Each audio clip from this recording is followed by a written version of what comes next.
there's a big question that a lot of people ask, and it is leadership for everybody? Now, if we're talking about formal leadership, like, hey, the CEO or top line executive of like big companies, or someone who wants to be like in solely managerial roles, no, not at all. Not everybody is equipped for that, and that's okay. However, if we're talking about solely leadership, the ability to influence, inspire, and empower others, then yeah, it's for everybody. Let's dive into a bit more of what I mean. Keeping everything simple, let's get started. As I just said, there's this idea of formal leadership, and that is the title, the role, the responsibilities, all that stuff that, is more traditional in a sense. However, that's not the only leadership there is anymore. There is a lot more leadership opportunities out there in the world, out there in your job as well. Like, for example, what if your shift lead can't come in for the day?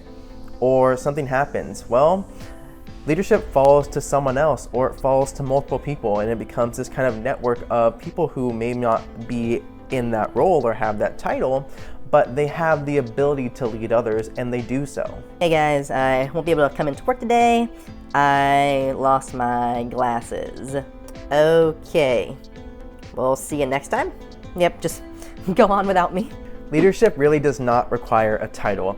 It has skills that anybody can learn. If you're a newbie coming into a role, you have your own specific and unique knowledge that you can bring to the table.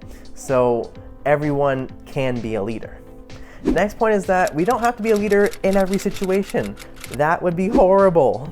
Like, if I had to run in for like an emergency response crisis situation at a hospital, no, that's not a place I would be able to lead in. If I have to run in and be the emergency response to a crisis in a retail store or in a small business, okay, I'm comfortable with that. I can do that.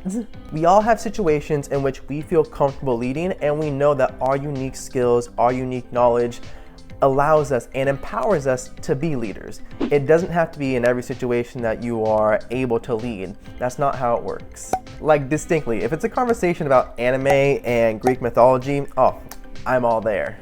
Yes, I am a Percy Jackson kid.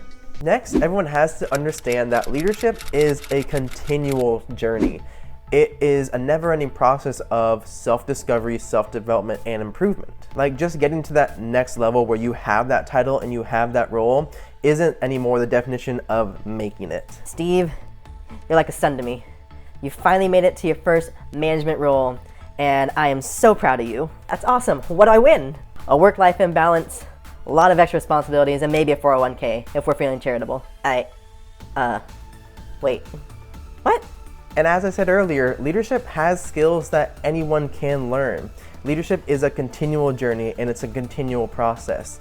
The best leaders are those who understand that they are eternal students. The next big point of why leadership is for everyone is that there's no correct leadership style. As I mentioned in my previous video, the older idea behind leadership was that employees couldn't think for themselves, that they needed people to tell them exactly what to do, how to do it, why to do it, and everything else in between. And that's not the case, as we've come to find. With no correct leadership style, we can all improve our ability to lead by working more closely with our team, getting feedback, and actively taking steps to improve the shortcomings that we have. And as it goes, you should be able to use multiple leadership styles because, as I mentioned, not everybody should be a leader in every situation. You should still have different styles that you can use to adapt to various situations. Because, again, the only constant anymore is change. And even if your workplace has like one dominant style that it prefers, the individual team members may need something different. So continue to learn and discover more. Okay, this is a big one for me.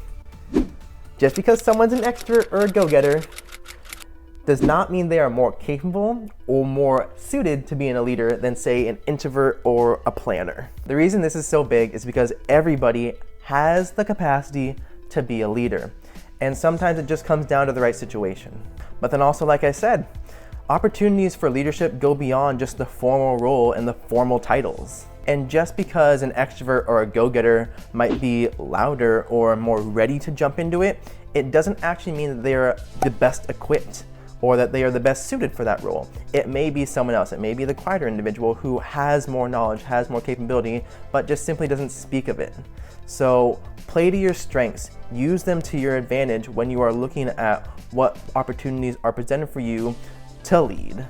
And so here's my question to you guys. Are you an introvert or an extrovert? How does that impact the actions that you take? Let me know in the comments below. And also be sure to like this video if you're finding it fun and valuable. The next point is that leadership skills, the abilities themselves, are available to everybody. You don't have to wait until you're in a formal leadership role or a management position before you start actively working on the skills and abilities that we define with leadership. Starting in any role that you are in right now, you can work to be a better communicator. You can work to improve your relationships with others. You can work to increase your specific knowledge, your capabilities. You can do all these things, and it doesn't require permission. You just have to let yourself start. But if you're somebody that feels like you do need permission, then this is me letting you know you have permission. Take action, take those first steps in improving your ability to be a leader and starting your own leadership journey. You can do it. As I mentioned earlier, the formal leadership roles aren't for everybody. There's a quote that says that managers light the fire under their team, whereas leaders light the fire in the team and in the individual. And this is a pretty big contrast of, while both skills and both abilities are important and are both needed for business to succeed, leaders are the ones who are lighting that internal fire, using the internal forces and factors and understanding of their team to push everyone forward.